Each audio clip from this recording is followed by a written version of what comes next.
this morning. Good morning, dear ladies and gentlemen. We open our session dedicated to human capital, its role in economic development. My name is Philip Sterkin. I'm Deputy Editor-in-Chief of Vedomosti newspaper, and I will moderate this session. We will have the following speakers: Yaroslav Kuzminov, Dean of the High School of Economics;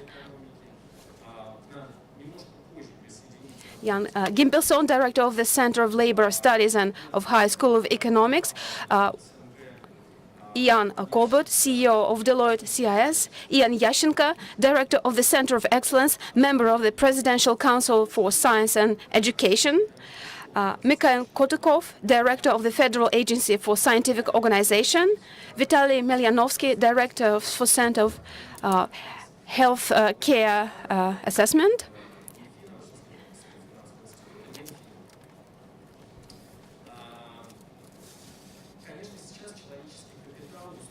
certainly, human capital in the post-industrial society is becoming the major driver. And it replaces traditional drivers of economic development. It's not only the human capital itself, but expansion of human capital. And to expand human capital, it needs to be used. We need to create conditions for expansion of human capital. So this issue is relevant both for Russia and all other economies. We do not know what the world will look like 5 to 10 years from now, but society needs people that are experts in the impossible. Searching for such people, creating conditions for their successful development, accumulation of human capital in a given country, avoidance of drain of human capital. These are the goals of the government. Cheap education, cheap health care means expensive social care in the future. Reforms are also necessary to avoid inflation and to maintain efficiency of across industries. Reform in healthcare and education, and these are the industries where the human capital is developed, is not enough for accumulation of human capital. Otherwise, human capital will be exported unless the government creates a good environment for upgrade of human capital, or creation of high-quality jobs. Quality institutions help create conditions for human capital and value human capital, value human competences and connections, among other things. There was an article on The Economy written by Ivan Lyubimov.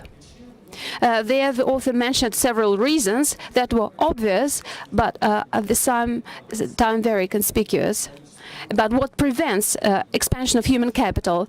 They are insufficient measurement and assessment of capital, inefficient use of capital, and lack of appropriate policies. All these factors that should support development of human capital are not available in this country, and we do have a lot of obstacles to development of human capital. How to break this vicious circle?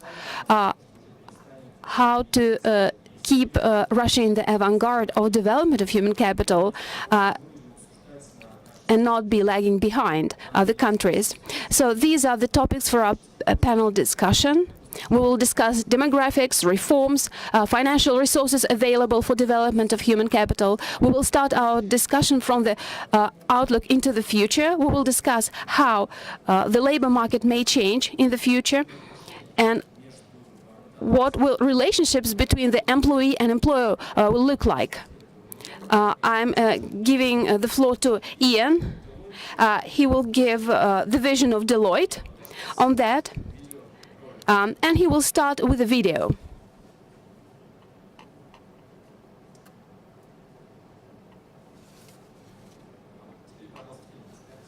Could we have the video, please, now?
So good morning, ladies and gentlemen. You've just seen a snapshot of work in Russia and throughout the world during the digital age. So I'm delighted to be speaking about the global trends on the future of work. That's based on Deloitte's research, and it's exclusively here at today's Moscow Finance Forum. The future of work is unfolding rapidly. Today, few individuals, businesses or public institutions are genuinely prepared for the transition and the possibilities ahead. So globally, this is something we see within our own organization. It's a hot topic, and the question is really, what should we be doing to get ready? As rapid technology and marketplace changes take place, workers will need to shift from having or acquiring specific skills for their jobs to pursuing essential lifelong learning. They'll have a diversity of work experiences and may well be working for multiple employers at the same time. Rather than relying on employers to provide a path for their careers, workers will proactively shape their own careers and use the shifts in work as an opportunity to genuinely achieve their own personal potential. So what can help us with that? Deloitte's research into diverse work environments where there is a sustained extreme performance improvement, we identified one common element that we call the passion of the explorer. That has three components. So a long-term commitment to making an impact that matters. It's a disposition to seeking out new challenges. And it's also a connecting disposition that seeks to find others who can help people to get a better answer faster. So employers can help individuals by taking effective advantage of the technology to redesign work itself, to enhance the machine-human collaboration, to create meaningful jobs, and to help employees with learning and support. Businesses are well advised to identify areas in which digital technology can augment workers' performance. For example, how can technology give workers richer, real-time views of their work? How can companies use robotics and artificial intelligence or virtual reality to provide access to environments which are too dangerous for humans to be in? And how can artificial intelligence-based technology achieve better outcomes than either a human or a machine alone? Organizations may need to redesign the work environments, taking accelerated learning and performance improvement as a primary design goal. As organizations develop a better understanding of the talent options available, they can design networks that can access the best talent globally for specific work, leveraging the potential of the open talent economy. Organizational structures are evolving from traditional hierarchies with authoritarian leadership to flexible networks of teams with a collaborative spirit. To foster that shift, organizations should reassess the rewards that they offer to participants. They're likely to focus on the purpose of their work and the impact that it provides, and also the opportunity for personal development and growth. Policymakers face significant challenges to rethink education. Educational institutions were established to provide mass education for stable careers. The short lifespan of learned skills now and the rapidly evolving technological work landscape raises the need for new models that supports ongoing training and education. The payment structures, the incentives, need to be redesigned to support that approach. And what role can public policy play in accelerating broader inclusion in the workforce, talent development, innovation capability? Our research suggests, and a number of high-profile business people globally have expressed a similar view, that governments may need to consider basic income guarantees in the future, various forms, updating the definitions of employment to account for freelance work, and to enable those in freelance work to have better access to government health, pension, and other social benefits through micropayment programs. As the future of work will likely involve more startups and more small ventures. Business formation and the bankruptcy rules should be updated to make it easier to launch and exit a business as an entrepreneur. So at Deloitte, aside from working with our clients to address these opportunities, we ourselves are changing our business. As one example, our learning model is going to move so that we have an artificial intelligence, voice activated using personal assistants, a system which will enable our people to get guidance from a global database on the training that we provide to our people, whether that's through traditional classroom environments, through to online training, through to virtual reality training, but also to enable our people globally to connect with people who have the same needs, who are identifying the same requests for training, so that they can share experiences. So that wraps up what I wanted to say, Philip. I think this morning there's quite a lot to think about, and there's a lot of opportunity, both in terms of the public sector's engagement with that, but also from the private sector, how we support it. I'll now hand back to you, Philip, so lead off with the panel discussion. Thank you. Thank you very much. Я когда смотрел... As I was watching the video and as I read research like the one of Deloitte and tried to apply it to my market, the market of mass media. In mass media there is only one asset, people. Well, people who create content, who edit content. So I often think how the model should change. Do we need to change and improve the model that exists today on the market of mass media, on my market? Or do we need to create a new model? And every time I understand that we do not know what the market will look like several years from now. So things change very rapidly, and there is a lot of uncertainty. Let us continue looking into the future and try to understand the demographics of the future. What will be the demographic framework? What will be the demographic limitations and restrictions?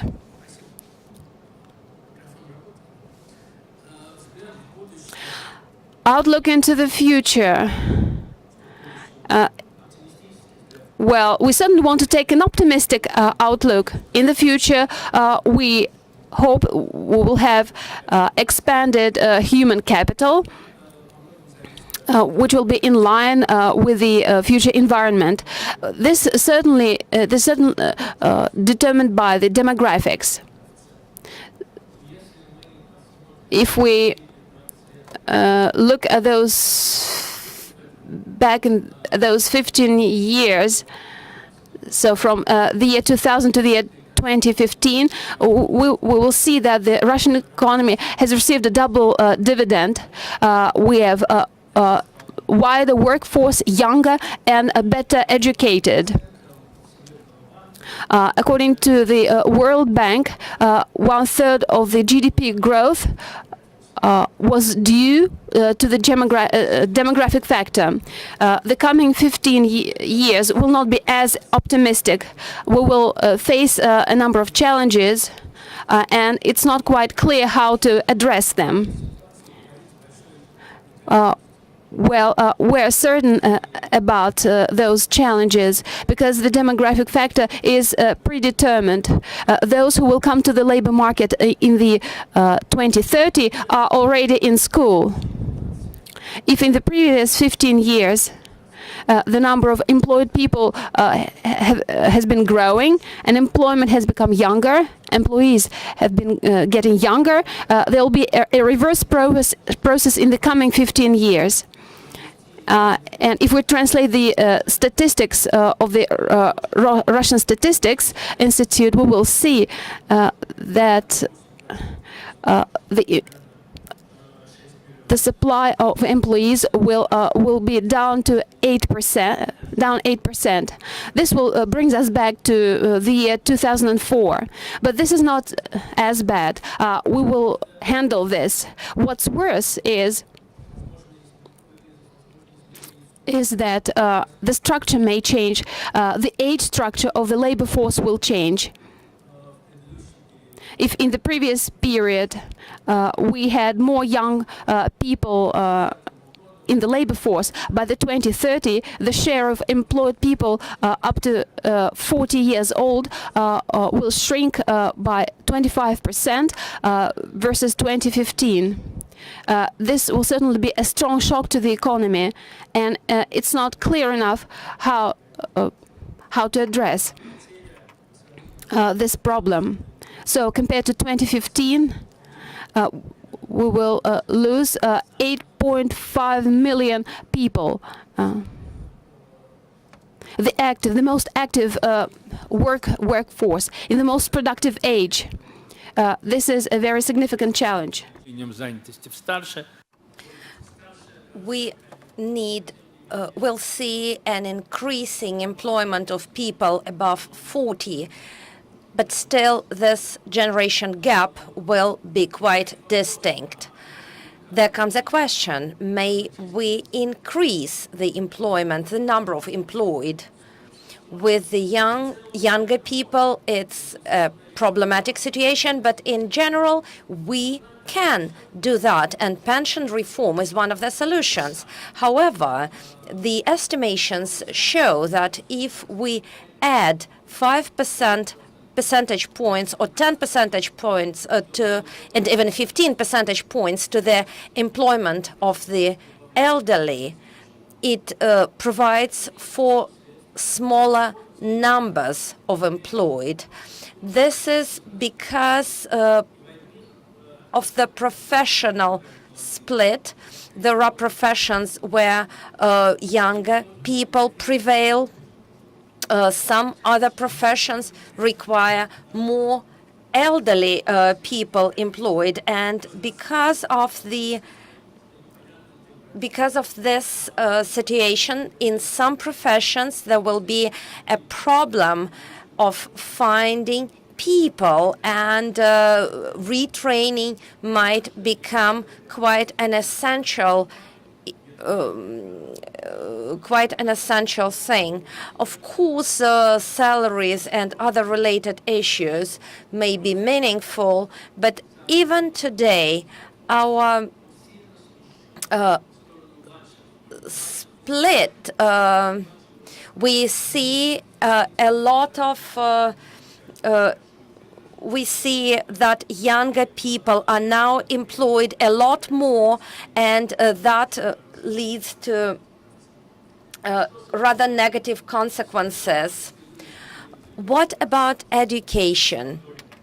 The share of people with higher education was growing over the previous years. We even spoke about an educational boom, and even if it continues, due to the fact that the share of younger workers will be shrinking by year 2030, all younger employees will be very educated. However, in quantitative measurements, the share of educated people in the employment market will be rather low. So on the one hand, we have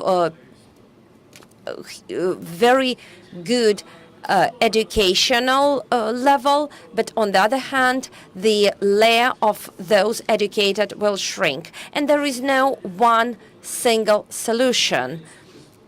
However, there is a number of things that can be essential here. They may not resolve the problem, but they may mitigate it.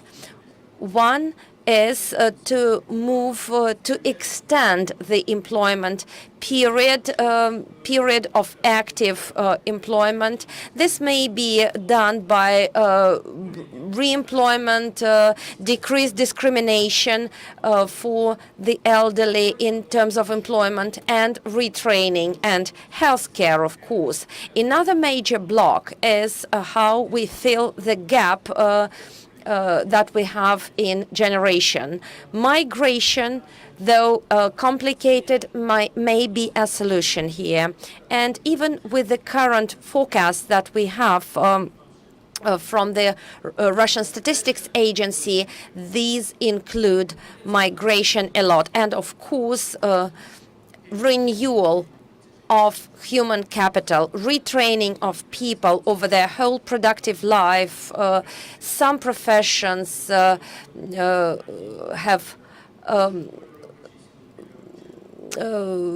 some countries are outsiders in retraining. Some are very focused on it. Professional, vocational training is essential. And there is another major block of issues related here. It's maintaining demand for the human capital, primarily through creating new jobs, which is creating a business climate, creating an economic atmosphere, environment that leads to the establishment of new companies that that have high demand for the top qualified and educated people, and renewing the economy structure from the current situation of retardation to the advanced economy. I suggest that for the sake of discussion, please be active with your questions. And if you have a question to a speaker, please address that to a specific person. I have a question. What is your assessment of demand for human capital?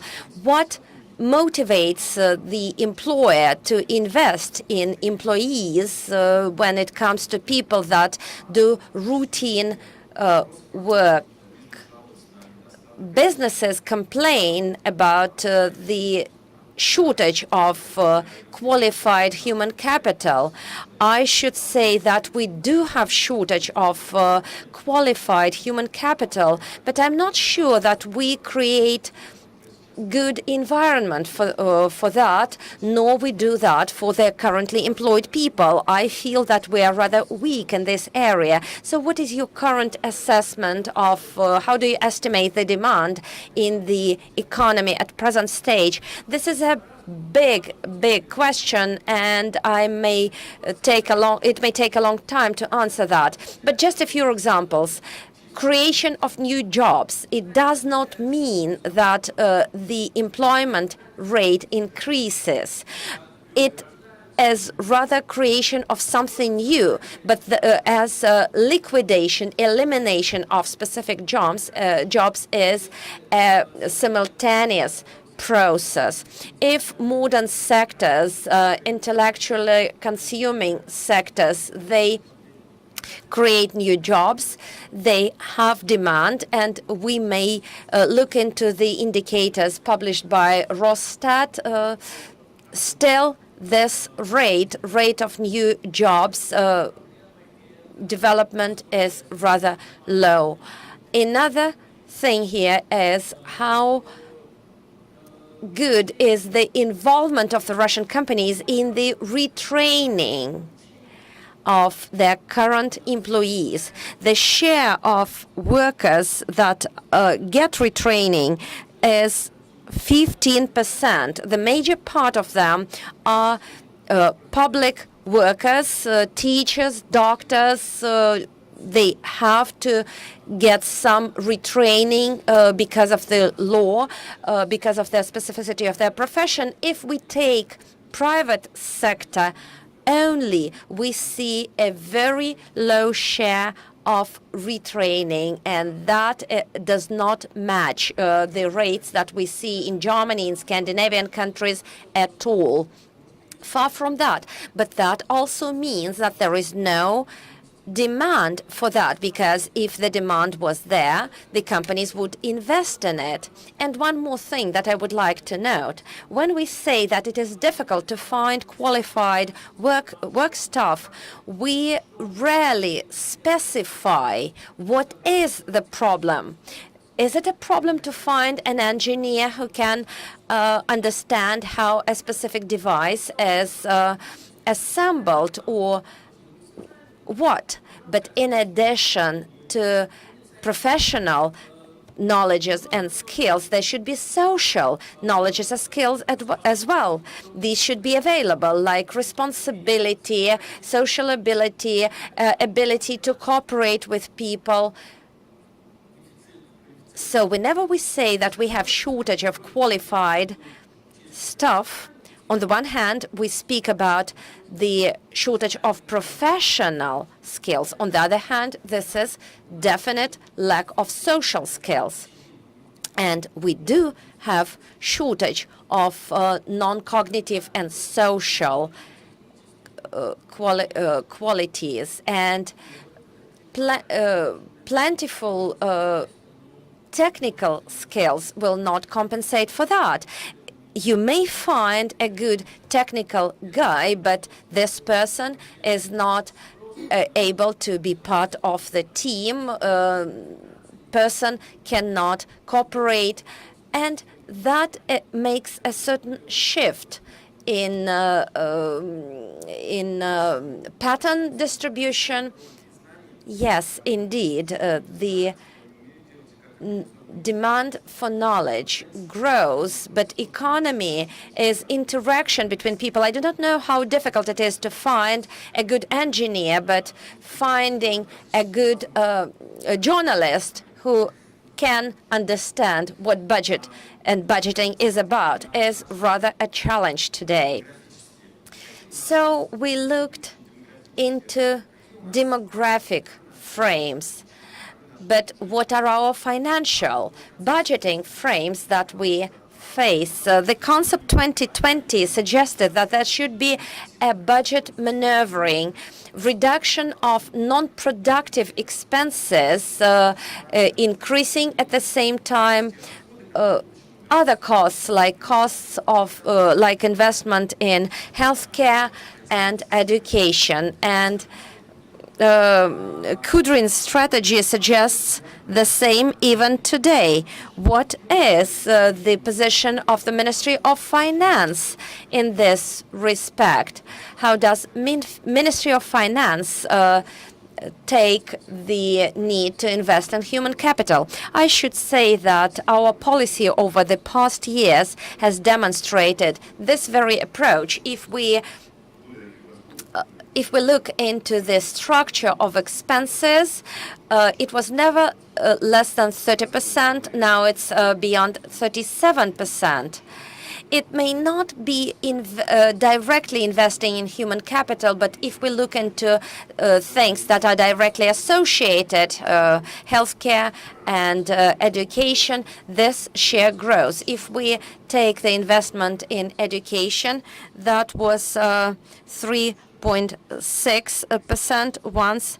Now it's 6.2%. In addition to increasing investment in these areas, it also happened because of the implementation of the priority projects, which is quite symbolic from the perspective of human capital. And there we may note such projects as digital educational environment, higher institutions, educational institutions. If we take the projects in the area of education, the consolidated funding from the budget is beyond 47 billion rubles today, which is quite a substantial amount, and we see already some repayment. Not only we see that in the statistics indicators, we see the number of graduates, 80% school children enter higher institutions today.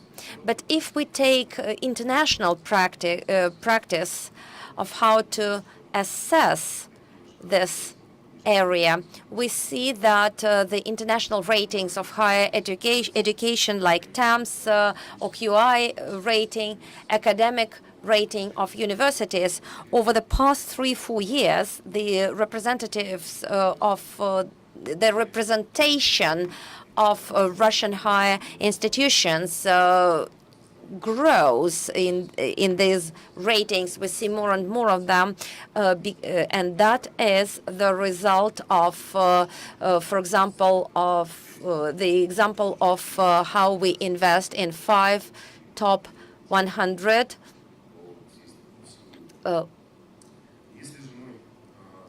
If we take healthcare programs, for example, which is also directly associated with the development of human capital, in absolute numbers, it grew from 2 billion to 4 billion investment in 2018. We also have here priority projects, which mean creating impetus for healthy lifestyle, providing qualified help in healthcare. And if we take statistics, we'll see that life expectancy grows in the Russian Federation over the past 3-4 years. It used to be 69 years a few years ago, and now it's 72. It means that the programs work, no matter that the level required was very high, as set by the government. And we also see some distinct success in this area. If we take the position of the Russian Federation, international positioning, if we take the UN statistics, Russia moved from place 57 to place 49 in the UN rating for human potential. So again, today we see that the share of investment from the budget in human capital grows. Some opponents may say that this is due to the increasing salaries in these categories. But in addition to salary increase, we also set up target funding of priority projects. And if we take the payroll numbers over the past several years, it grew only by 200 million. However, the effect was much more than that. And the Ministry of Finance never voted for saving money here. We were always guided by the idea of reasonable spending of budget money. And the goal for the Ministry of Finance and the government for the short term, we focus on increasing the efficiency of the current financial provision. Do we have questions to Anton Olegovich? I do, as always. First of all, you say that life expectancy grows, but that also means that the expenses in healthcare will grow likewise. If we take numbers, the spendings on healthcare were shrinking. When you say that you have considerable spending in healthcare, but is it sufficient given the demographic challenges that we face? And how may we change the structure of federal budget spendings? Do you have any discussions in this area, not targeted shifts, but structure revision? If we take demography as well, in the next 10 years, we'll see shrinkage of workforce. Now we also see shrinkage of women of fertile age, and we'll see the negative effect of that shortly. If we take spending on healthcare, of course, we understand that these expenses grow because life expectancy grows. However, we understand that redistribution of budgeted funds may lead to spending in different areas like prevention, regular examinations instead of treatment, and detecting dangerous and burdening diseases at initial phases. It's a very good thing now that we see that regular examinations, medical checks of employees become the case. Оптимальную Well, in 2012-2015, with the life expectancy of 67 years, and we should say that we can say that we spent the money rather efficiently, but not to a maximum. Today, we are trying to deliver the message along with our colleagues from healthcare. We try to put stronger emphasis on prevention and screening, starting from the time the baby is born through the full lifespan. So if we do have our own individual incentives to take care of our health, it will make the life of the government much easier. So we didn't need to take care of ourselves as well. Thank you. We will talk about the redistribution of resources a little bit later and how it can be done as part of the current health care system in this country. But now we would like to discuss reforms rather than money.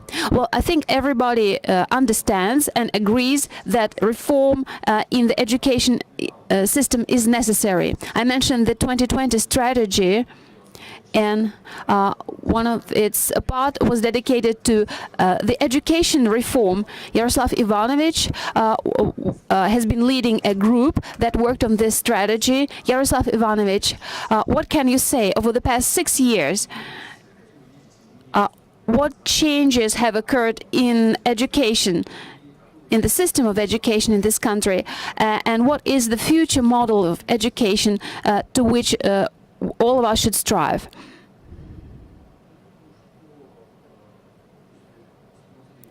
If we have a look at what we have got after those 5 years, the first and main effect is the first and main result, and this was written in the 2020 strategy, is effective contracts, higher salaries for educational professionals. So we have implemented this program at the 70% level. We see that the status of a teacher has changed strongly. 5 years ago, people who were not very good at school became teachers, and that was very dangerous for the country in general. Today, the top 5 pedagogical universities of Russia have very good, high-quality students, and that means stronger potential for future education. What also changed is the structure towards more up-to-date organizations. For instance, we do not any longer have the sale of fake diplomas and graduate papers. And one more thing is project financing. This was successful, but only in certain niches, in certain areas. Yes, it was a successful project, but not across all educational institutions.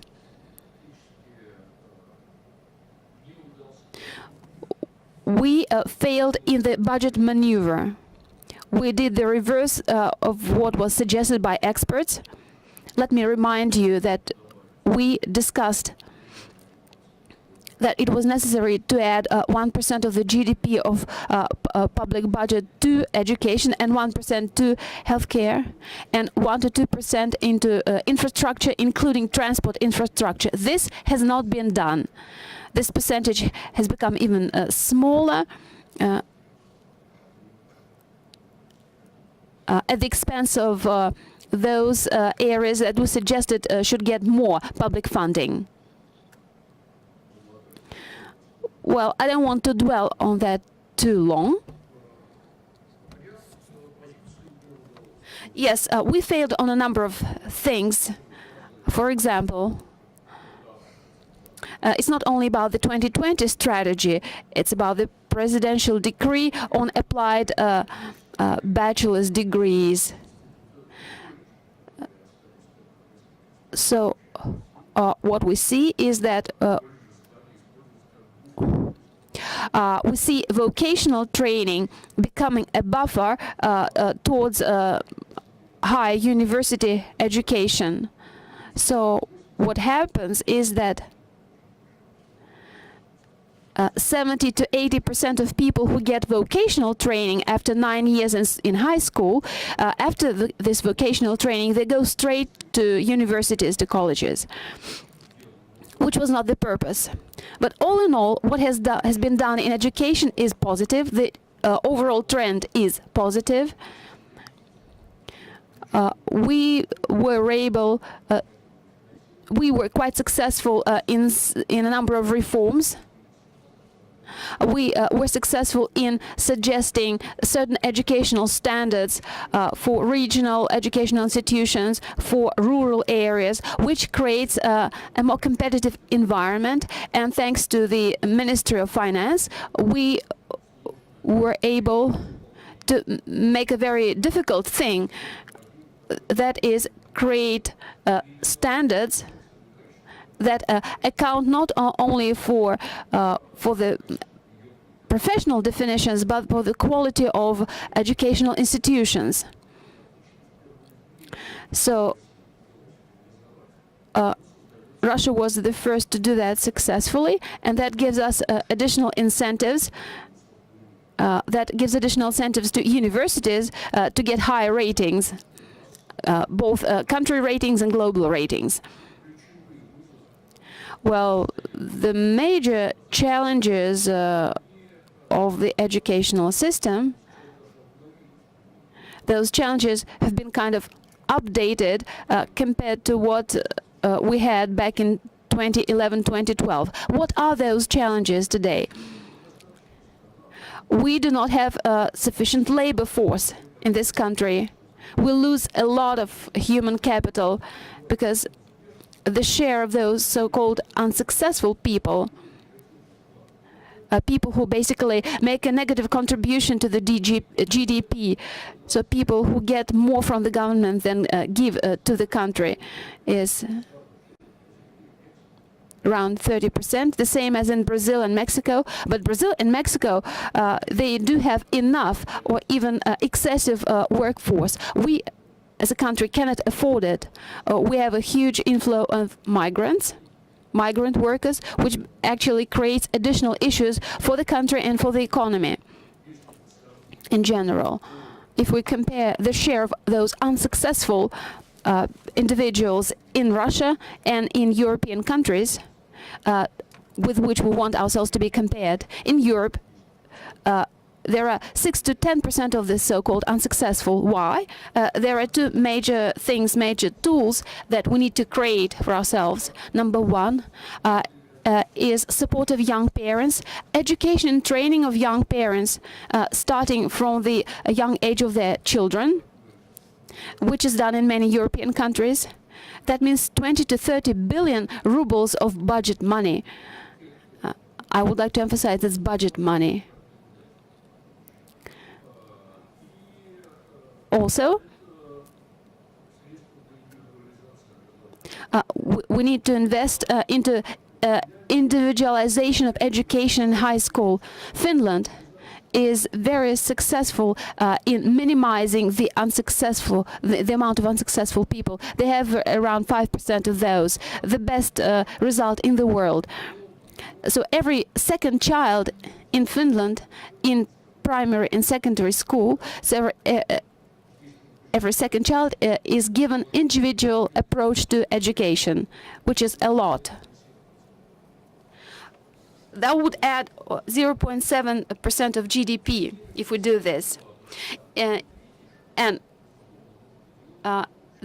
one more thing that we need to do for education is we need to add more specialization in high school, in the last classes, in the last years in school, so that both parents and children understand what they're going to do in the future. So we need to offer a wider choice of individualization to children, and we need to do it almost for free, and we can do it almost for free through schools that have strong relationships with universities. And by doing this, schools will be able to offer high quality of education and prepare students for colleges, for universities. So, and create a much better professional future for at least 40% of the future college students. Free bachelor's degree is another thing that we need to do.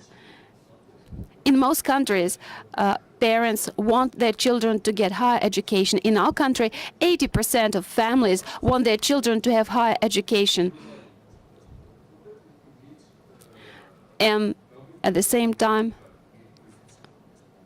the government wants not only high educated people, but also people who can work like with their hands.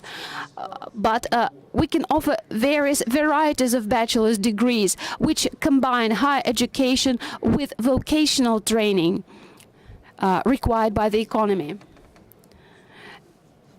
And the salary level will be compared to those classical bachelor's degree, people with classical bachelor's degrees.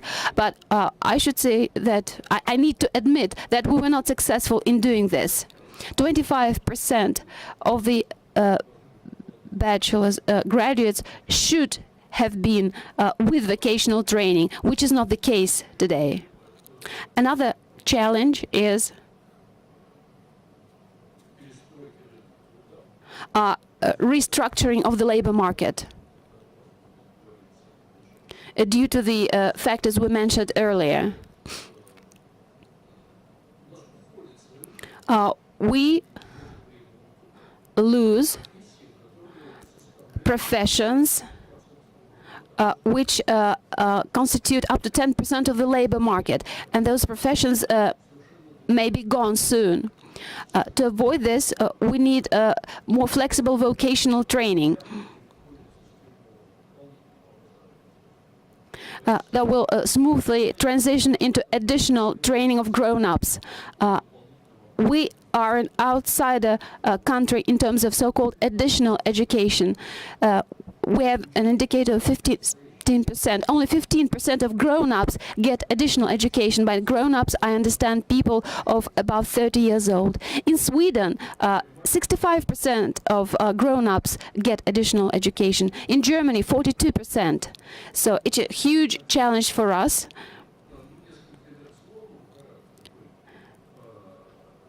And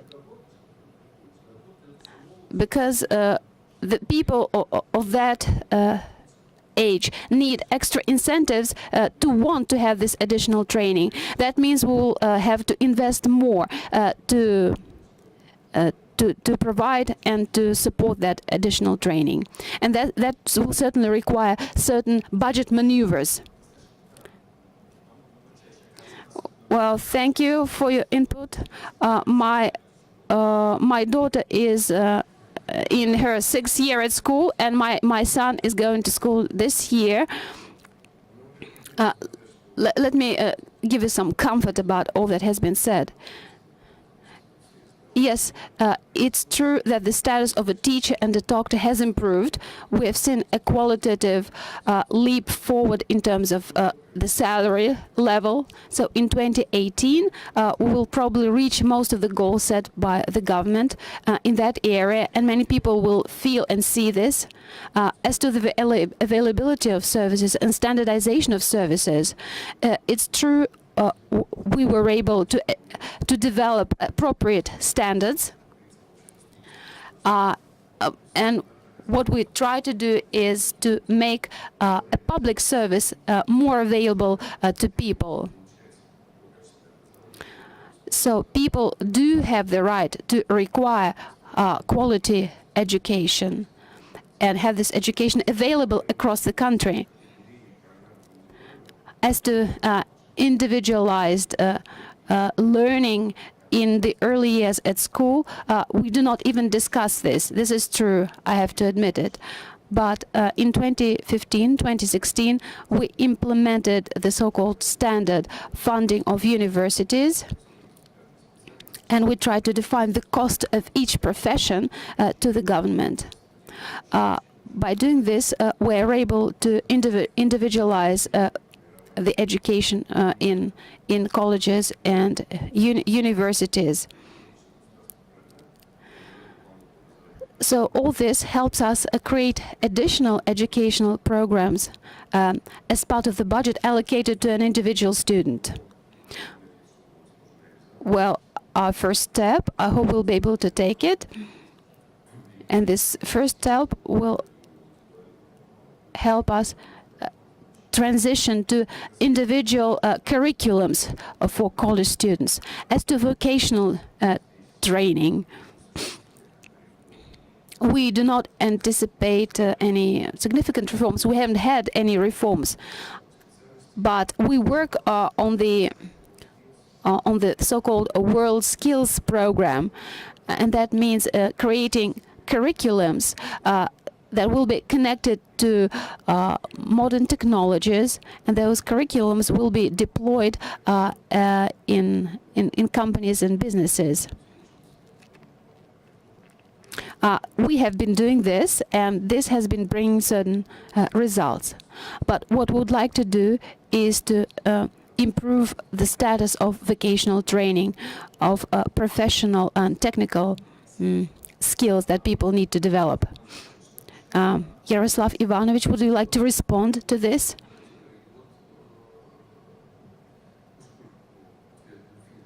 Well, the Ministry of Finance did not answer any of the questions that we put to it.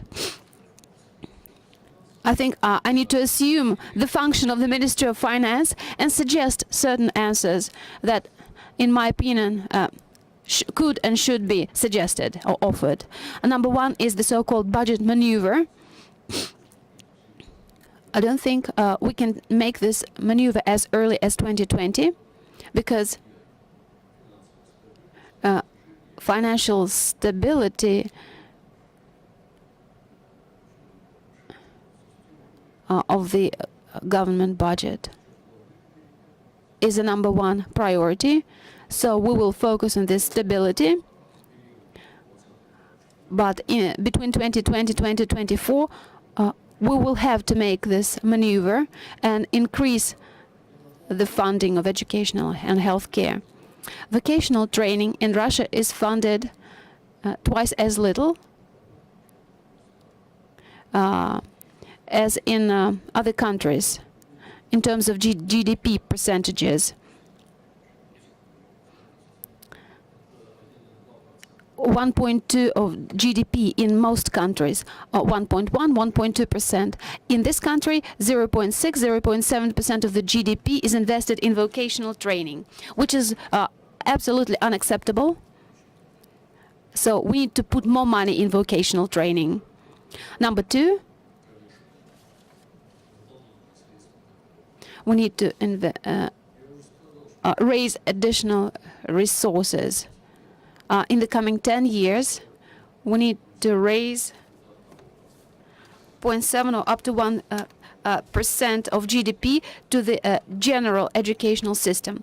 Where can we get this money? Today, the public is aware of the value of education, and especially in urban areas, people are ready to pay extra fees and taxes for certain target areas. For example, schools, 15 to 16% are ready to do this. 26% of the population is ready to pay for improvement in healthcare system. So we need to introduce new tools, local taxes, local fees and taxes. So on the municipal level, people may be ready to pay extra money to improve certain public services, including education. Actually, this will improve the political life in the municipalities. People will better know what they fight for. And the second tool we need to employ is I would suggest a progressive taxation scale approach. High income, progressive income tax. So low income people, they do not trust the current social system.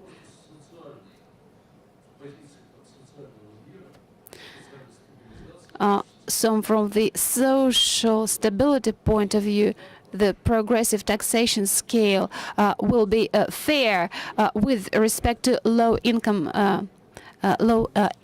population. This will generate 1 extra % of GDP, and this 1% of GDP. And this 1% of GDP will be added to the regional budgets that suffer the most from the shortage in their ability to invest in educational programs. We have suggested it many times, and we still believe that this is an additional resource. I'm not the one too much in favor of increasing the taxes, but like many of you, but I'm rather skeptical about the possibility to do this budget maneuvering in the coming years in favor of education and healthcare. No matter that everybody say that this is top priority, the political forces in favor of that are not consolidated. They do not have real players, and they will lose to other blocs if reality. In reality, the defense, the agriculture, and some other. It has always been like that, so we better not discuss the hypothetical redistribution that I believe is a requirement. But I know that the resistance will be high. I would rather go for this kind of mechanism, targeted collections linked to a specific resource. I would like to say that Ministry of Finance is always ready for a dialogue, and this is not an official position of Ministry of Finance. So we're ready to have dialogue. We're ready to discuss that. I should say that there are some tools. For example, there is a non-working law on self-collections from the population. It may be the case only in rather well-to-do regions. Let us take Moscow, for example. We all see what happens with Moscow roads. They do and redo that because there's no guarantee that the collected resources will be really invested in healthcare and education. And on the other hand, we see that the increase in the revenues of the regions may lead to another redistribution inside the budget. And I would like to defend the position of Ministry of Finance. André Maurois once said that budget, it's not a financial tool, it's a political tool. The Ministry of Finance may develop any budget based on the political priorities of the government. So this is primarily a question to the government. Let's proceed. Yaroslav Ivanovich quoted some very good things about the school. Ivan, what can be done? We'll have both Ivan and Ruben speaking on the matter. What can be done so far with our today's situation? How can we individualize, increase the individualization, personification of education?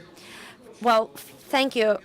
First place, I should say that during the first part, we spoke about the challenges the educational system should take. People that go to school already, they will be employed 10 years from now. And it means that the value of school is high. However, the school should have clear and good goals, not pointless reporting. And the result should be understandable. And there we may challenge the current examination system, YEGE, OGE, and likewise, because we do not detect the problems on time when these may be corrected. And Sergei Sobyanin and his team, they managed to implement a system that reduced the manual management in school management.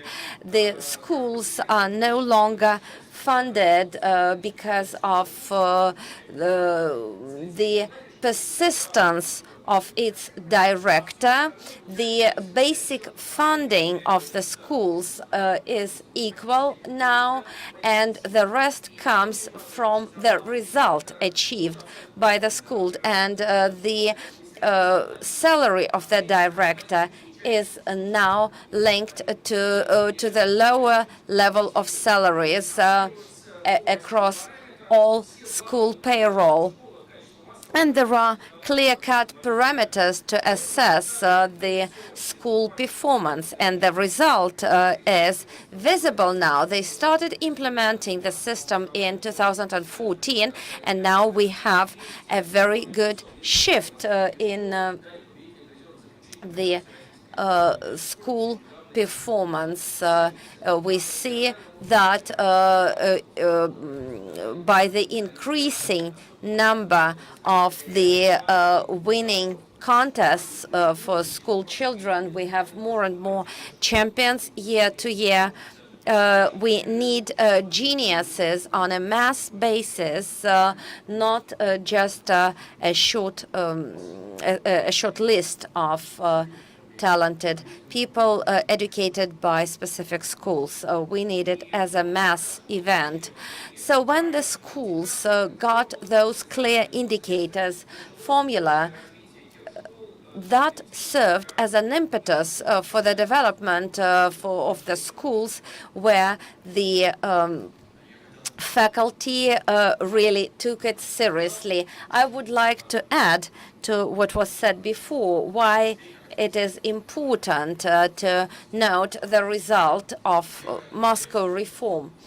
First place, the Moscow reform is aimed at improving the quality of education, and this is what we know based from the global experience.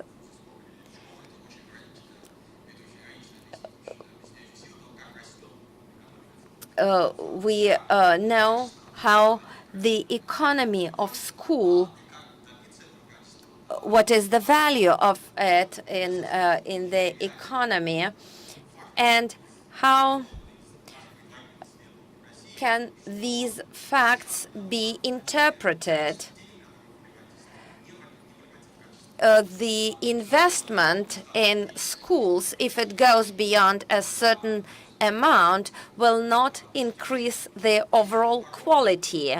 There is a clear, measurable threshold beyond which the investment does not produce the result. Because it's not a matter of size of investment, it's a matter of quality of spending this money. How do we achieve the better efficiency here? And that really makes Moscow different in this respect. We should set micromanagement aside, focusing on those people who do it in reality, who are directly involved, say, in the field, invest their efforts in education. Because school directors and teachers, they need the impetus, and this one they do follow. Objectivity is quite essential here, so it's good that this formula is practical. It's rather getting a bonus for achieving a measurable result rather than punishing for the bad result.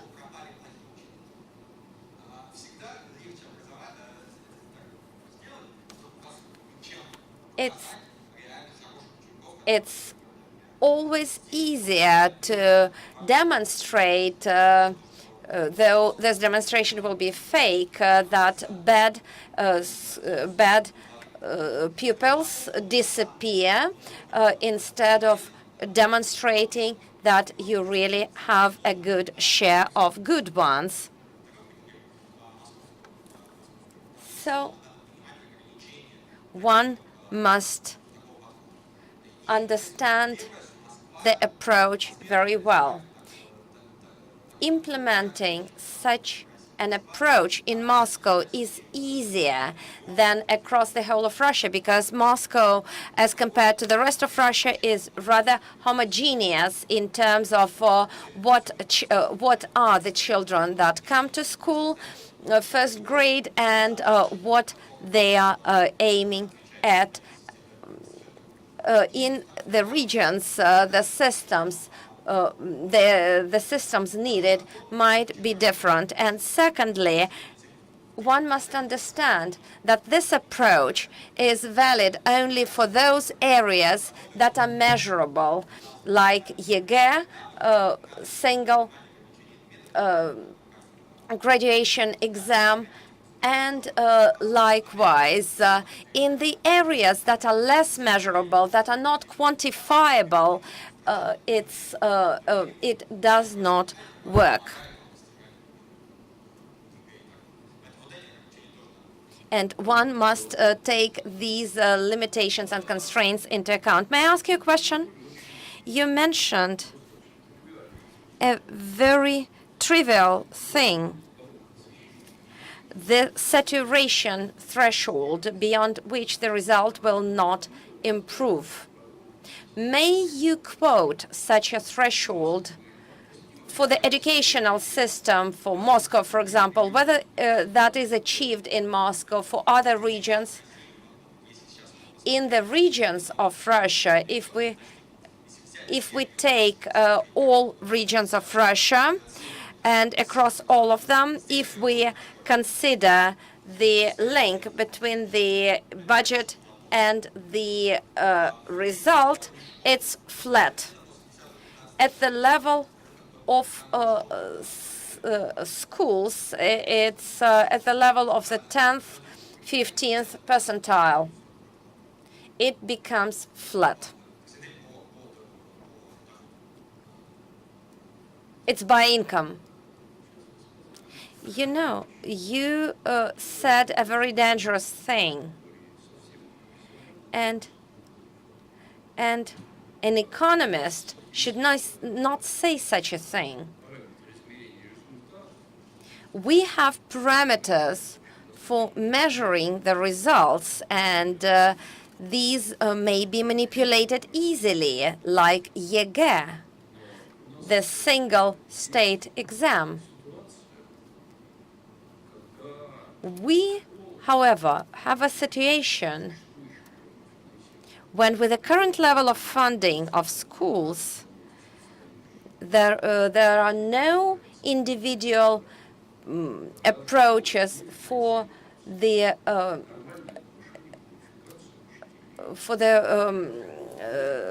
school children that need it. Schools do not finance excursions. They do not invest in buying educational equipment. There is such a thing as micro-productive function. The result is achieved not only through increasing salaries and likewise, it's also achieved through funding a lot of other parameters of school functioning. I believe that it's rather dangerous now to say that there is a certain level of financial saturation after which the result will not continue improving. To my mind, this level is we're far from achieving this level even in Moscow.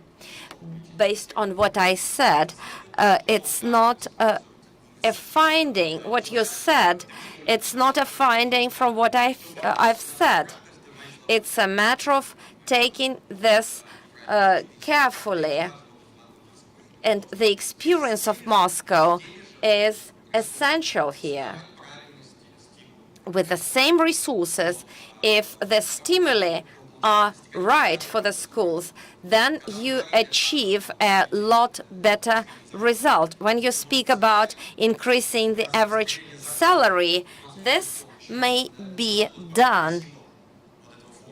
The distribution of salaries was very similar to the symbol of the forum, to the logo of the forum a few years ago, when top management of the schools was getting high salaries, unlike the average teachers, and that is why only bad students were choosing the careers at schools. May I add, just for a few seconds, one resource is measurable. It's efficiency of classes in high school.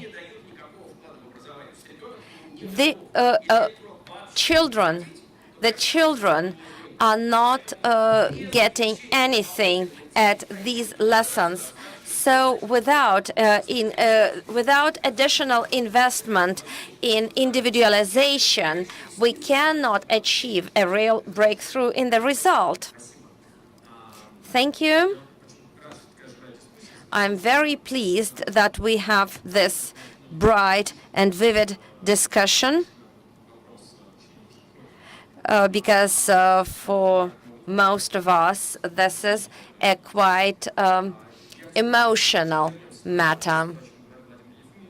Let's go back to what Vladimir Yefimovich and Anton Olegovich mentioned.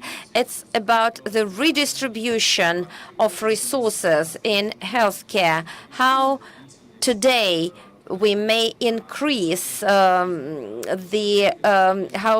we may extend the active period of people when they can be employed. You know, I often say that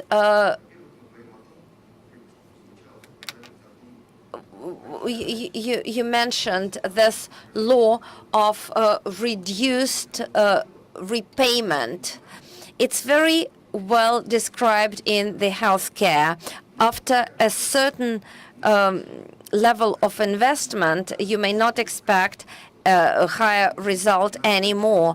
And in healthcare, though it's far from saturation, far from achievement, still investment at a larger scale into the prevention of demographic risks will work. What healthcare can do? It may extend life. And recently, we see that primarily through investment, but also through the organization of the healthcare system, we improved the cardiovascular death rate. We extended lives in reality, and investment in cardiovascular area. It's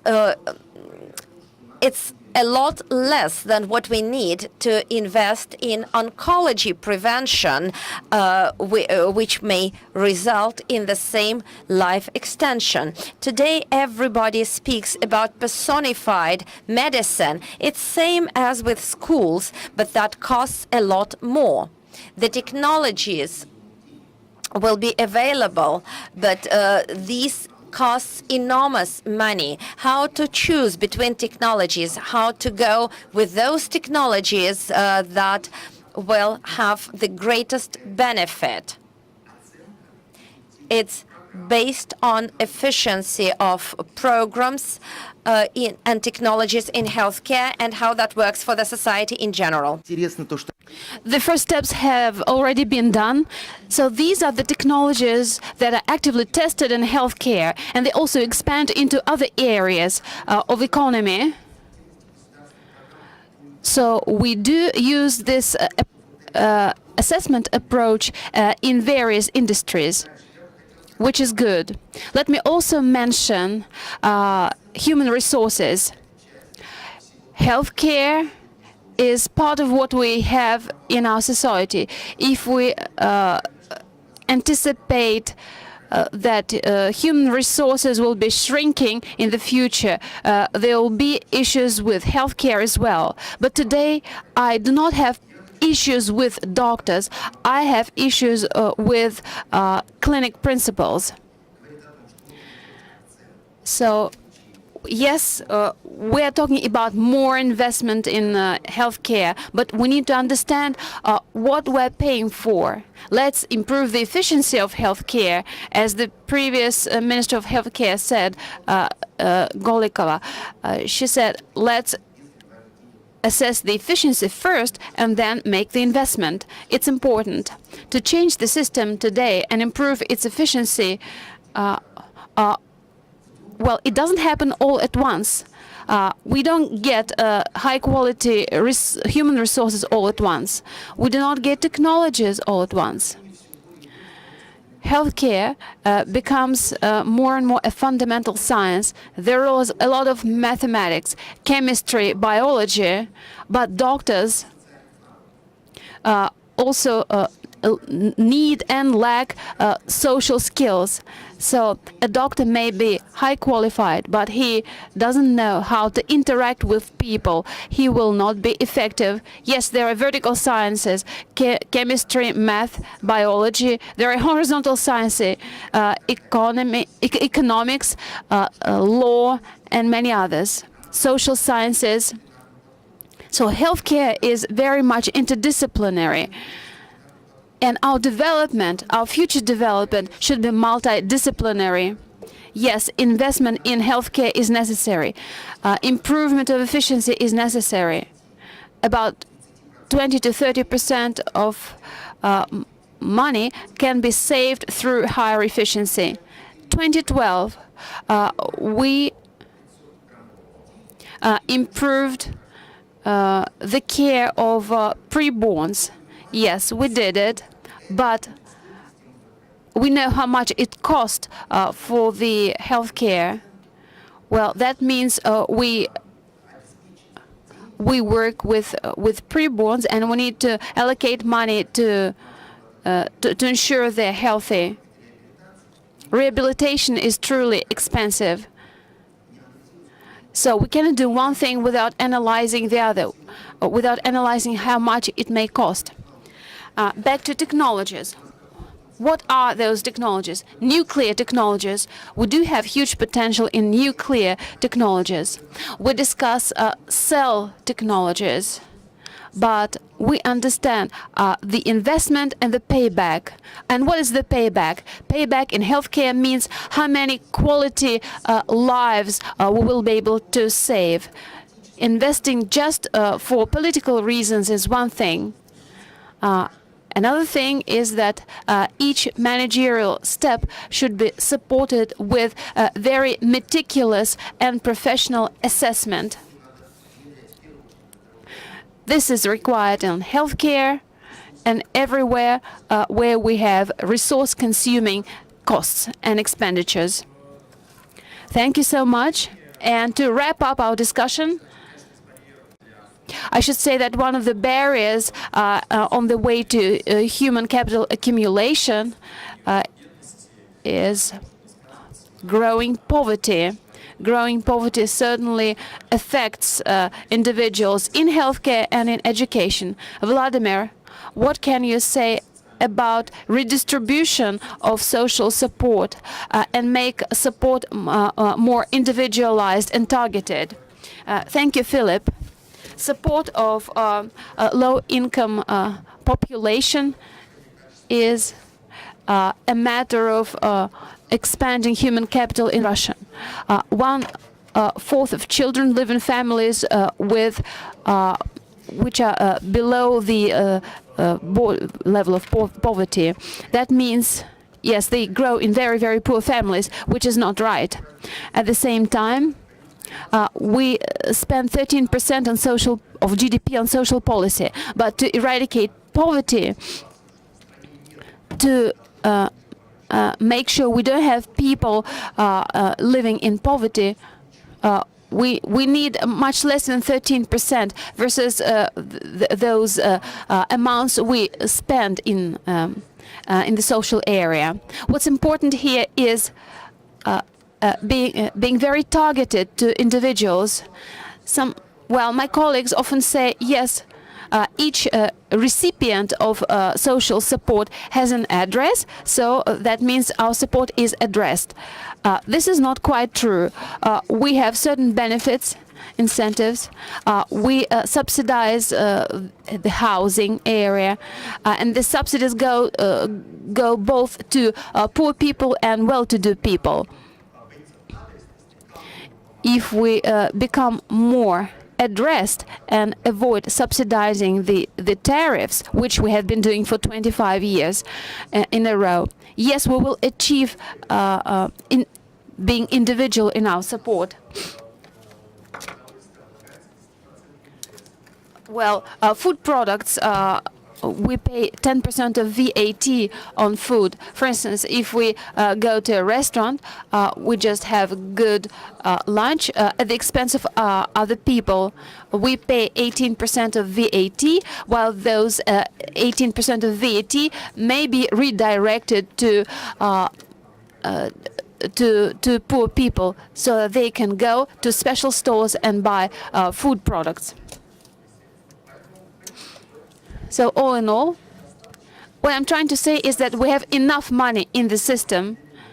What it takes is redistribution, and most recipients will feel it if we just slightly redistribute the available resources. Yes, the minimum income is not everything, but still it is something that can support a poor family. We could also redirect some resources to support parents who prepare kids for schools. A lot of people take consumer loans to buy all the necessary things for their kids as they go to school. But we need to understand whether we talk about really poor people and whether they really need this support. And also, I think we should use the so-called electronic certificates to support poor families rather than providing pure money to them or some things that they need, some products that they need. We will have a separate session on inclusive growth. I think we will continue this discussion on the redistribution of resources. And also I would like to say a few words about the progressive income tax.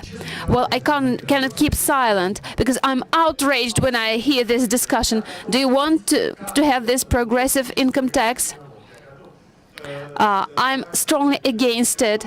I'm ready to donate. I'm ready to pay tax on orphanages and poor families, but not through a progressive income tax. Because what the world research demonstrates, this is the most inefficient way to collect money. As a financier, I'm not ready to flip coins. We used to have a progressive income tax scale. Now we have flat income tax. What happened? Collections went up 1%. Where is the guarantee that if we introduce the progressive income tax, we will lose that 1%? Yes, we can say that administration has improved, citizen awareness has become better, people have become more reliable. We can say so, but I'm not ready to risk 1% of the GDP at all. So there are other reliable ways to raise funds. The number one way is to improve the efficiency of spending, of the amounts that we already spent. We do have reserves. We do have enough money to improve school education, to achieve that individualization in education, to improve healthcare.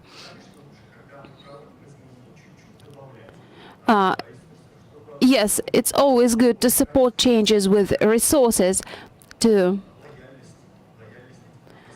enhance the loyalty of the industries we invest in. In this country, we either have money without reforms or have reforms without money. Ideally, it would be to have reforms supported with money. So it takes efficiency and again with respect to spending. Well, government budget is never easy.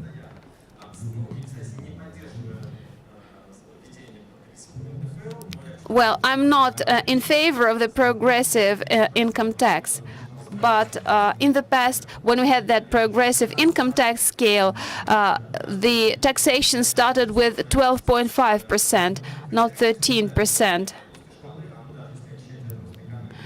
Well, the flat income tax did play a positive role in collecting more money. We're a little bit out of this timetable, but still, I suggest you asking one or two questions to our panelists. Well, if you do not well, we don't have questions, but I have one answer I would like to share with you. Well, the progressive income tax can play an important role. It can incentivize our managers and financiers to look for alternative ways to collect money. I agree. It's a strong incentive. Well, our financiers and statesmen, they keep searching. Remember, we had privatization, then oil, import substitution. Now the new slogan is human capital. Well, let me thank all of the panelists and appreciate the attention of the audience.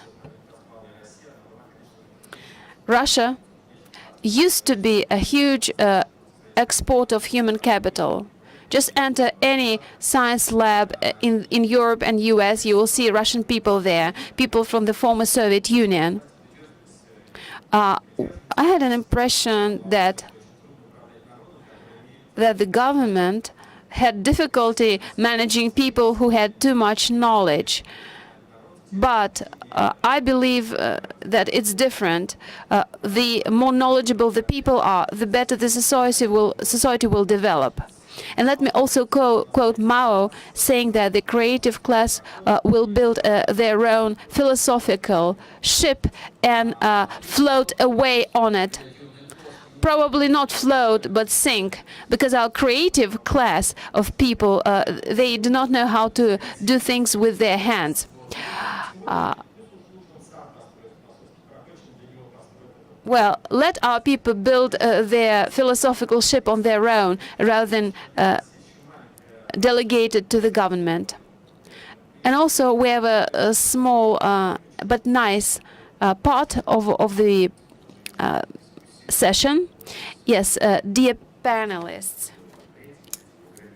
we would like to award the nominees, young professionals. We had young professionals in government finance, and I'm happy to say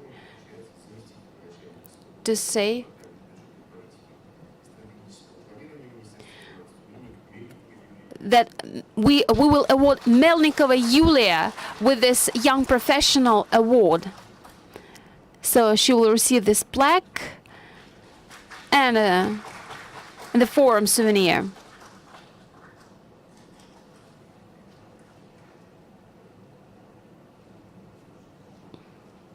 It's heavy, so I'm helping you to carry it.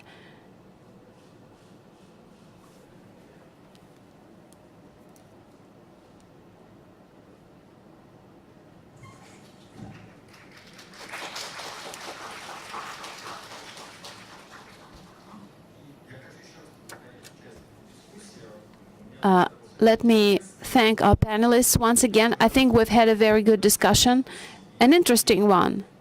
It was a true discussion, and we've heard a lot of interesting arguments. So I wish everyone a good day and productive forum.